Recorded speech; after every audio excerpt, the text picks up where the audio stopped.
Oi, gente, tudo bem? Hoje a gente vai falar do principal objeto de estudo da língua portuguesa, o texto.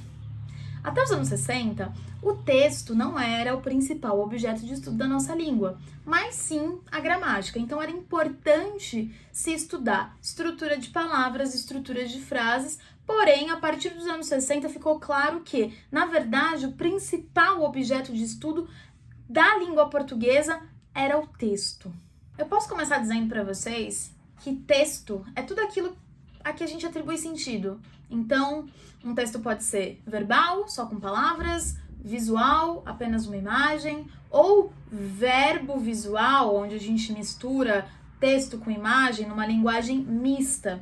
Então, um texto ele pode ter diversas abordagens, certo? Então, além dele ter, ele ser algo a que a gente atribui sentido, ele também precisa ter uma função social. Então, todo texto, ele é escrito com algum objetivo, de atingir as pessoas de alguma forma, independente de que forma seja essa. Para que a gente possa atribuir esses sentidos a um texto, a gente precisa de alguns poucos elementos para que isso aconteça. Então, a gente precisa de sujeitos atuantes dentro de um texto. Isso quer dizer que um texto, ele precisa ter um sujeito autor, que é quem escreve, e ele precisa ter um sujeito ouvinte, um sujeito interlocutor, de alguma forma, que é a pessoa que vai receber aquele texto. Para que o texto exista também, esse sujeito autor, então, e esse sujeito interlocutor, esses sujeitos atuantes, eles precisam de um prévio conhecimento de mundo, né? E a gente vai chamar esse conhecimento de mundo de conhecimento axiológico, uma palavra muito legal que desde que eu aprendi nunca mais parei de usar. Mas quando um sujeito autor, ele tem um determinado conhecimento de mundo, então diversas interferências sociais vão fazer com que ele atribua um sentido àquele texto dele.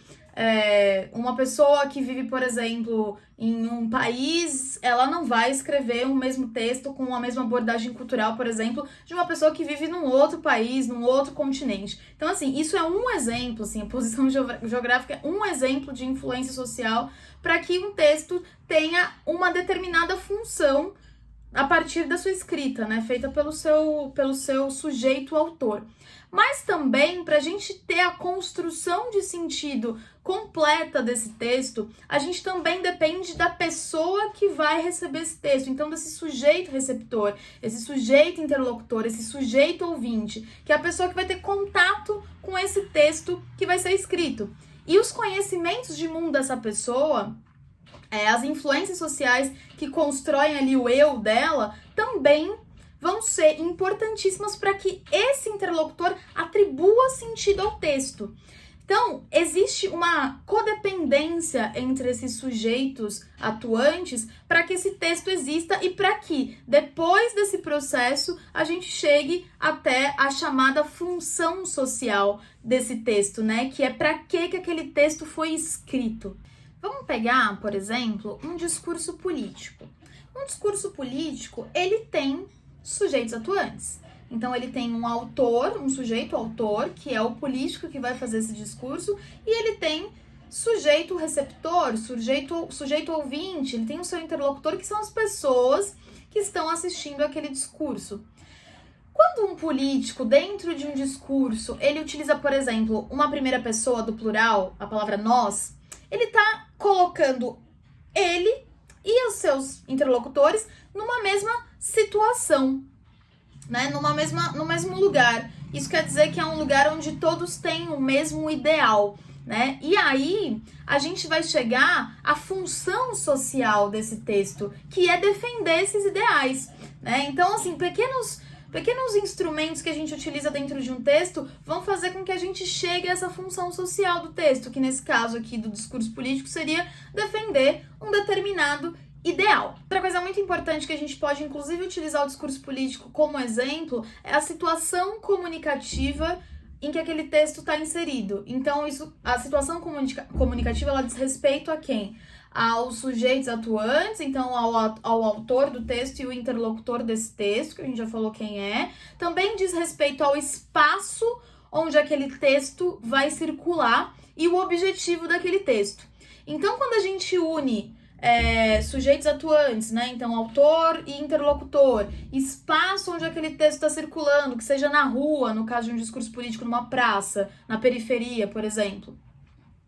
E objetivo daquele discurso político. Então, o objetivo daquele texto seria defender os ideais e falar sobre as pautas mais importantes para aquele político. Fui fazendo isso toda hora, né? Tudo bem, não me entendam mal.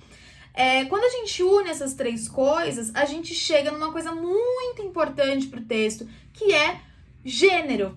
Existem vários gêneros textuais, esses gêneros vão aparecendo cada dia outros diferentes, porque as situações comunicativas são cada vez mais amplas, então a gente tem cada vez mais situações comunicativas para a gente precisar adaptar os nossos textos às coisas que a gente quer falar. Então, assim, na internet todo dia surge um novo gênero textual. Tô sendo exagerada, essa é uma hipérbole, mas é uma coisa muito parecida com isso. Gêneros textuais surgem a todo momento.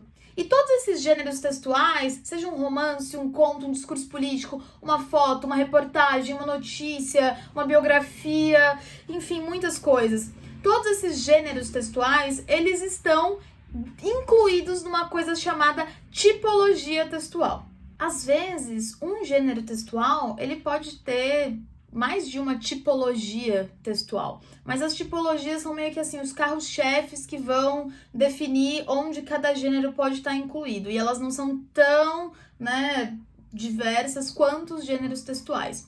Então, como tipologia textual, a gente tem a tipologia narrativa, a tipologia argumentativa ou dissertativa, explicativa ou expositiva, injuntiva, conversacional e descritiva. Então vamos lá, vamos falar um pouquinho dessas tipologias para a gente encerrar a aula de hoje. A tipologia narrativa é a tipologia que apresenta fatos, apresenta ações e coloca esses fatos ou ações em sequência. Então conta esses fatos e ações em sequência temporal.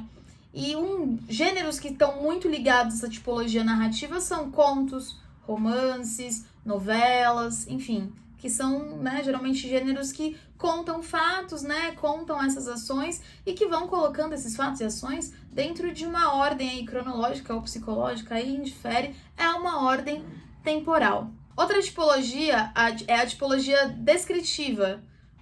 A tipologia descritiva é a tipologia que vai caracterizar, construir um ser, um objeto, uma pessoa, uma imagem que seja. Então, para a gente construir, então vamos supor que eu seja um autor, estou escrevendo uma poesia, o gênero poesia pode estar incluído dentro da tipologia descritiva, porque eu quero construir na cabeça do meu interlocutor a imagem de uma sereia perfeita, que foi o exemplo que veio à minha cabeça agora.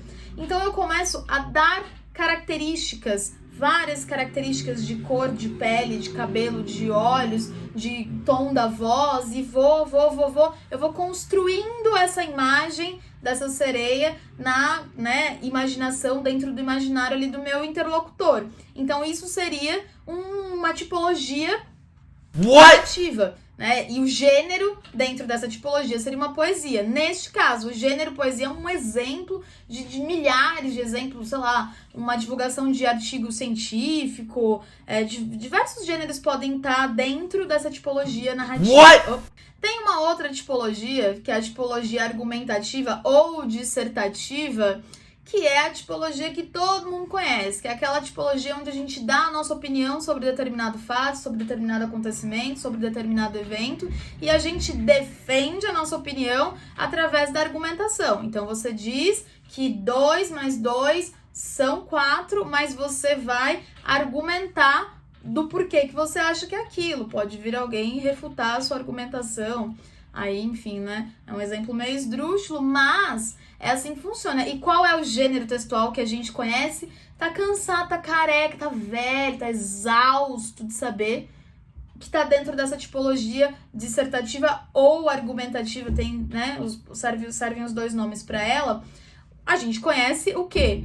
o texto dissertativo argumentativo, que é aquele texto que a gente tem que ficar fazendo na escola, faz na escola, não, enfim, faz muito na escola, né? Que são os textos pedidos nas redações de vestibular. A gente tem também a tipologia expositiva ou explicativa, também tem 2 nomes, que é aquela tipologia que é basicamente uma transmissão de conhecimento, que transmite informação, que transmite dados para o leitor, para o ouvinte. Então, um gênero textual, alguns gêneros textuais, né, que estão dentro da tipologia expositiva, uma notícia, uma reportagem, uma nota, esses são geralmente textos que transmitem um conhecimento, transmitem informação a respeito de determinado assunto, coisas que geralmente a gente não estava sabendo, passam uma informação, né? Não argumentam, simplesmente passam uma informação. Por isso que geralmente a gente fala que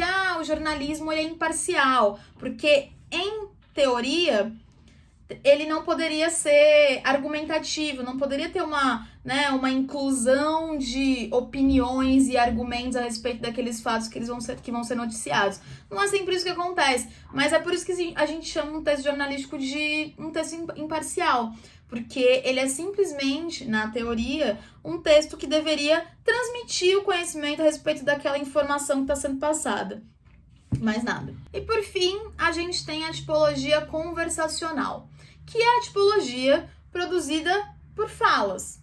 Geralmente, para a gente ter essa tipologia acontecendo, a gente precisa de pelo menos 2 interlocutores, e essa tipologia ela acontece, esse texto dentro dessa tipologia, ele acontece, na maioria dos casos, em 2 turnos, porque você fala, outra pessoa fala, eu falo, você fala, então cada um tem sua vez, então acontece em 2 turnos. Outra característica que nem sempre ela é preservada nesse tipo de tipologia é a recepção imediata do ato comunicativo. Então isso quer dizer que o que foi escrito, dito, falado, seja, é recebido na hora pelo outro interlocutor. Por isso uma conversa, né? Numa conversa eu falo, você me responde, eu falo, você me responde. Então existe essa recepção imediata do ato comunicativo. Um exemplo de gênero textual dentro dessa tipologia conversacional seria uma conversa telefônica. Conversa telefônica é um gênero textual. Então, numa conversa telefônica, eu falo, o outro fala, eu falo, o outro fala. E a gente constrói essa sequência que vai ser depois incluída nessa tipologia conversacional. Esse gênero conversa telefônica vai ser inserido nessa tipologia conversacional. Porém, como a gente vive num mundo muito, cheio de internet, sei lá que palavra usar para isso, me perdi aqui, mas a gente pode ter uma tipologia conversacional num outro gênero, que é um gênero novo, que é uma conversa de WhatsApp. Isso é um gênero textual. Mas nessa conversa de WhatsApp nem sempre existe essa recepção imediata do ato comunicativo.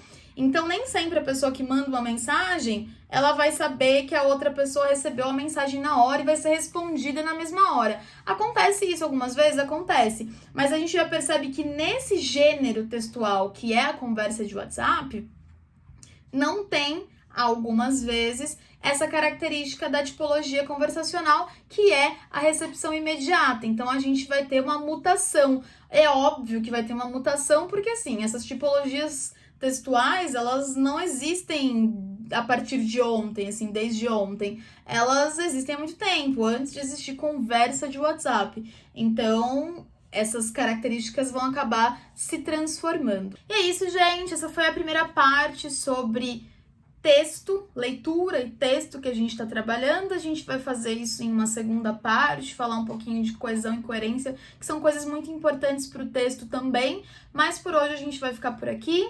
Um beijo para todo mundo. Até mais.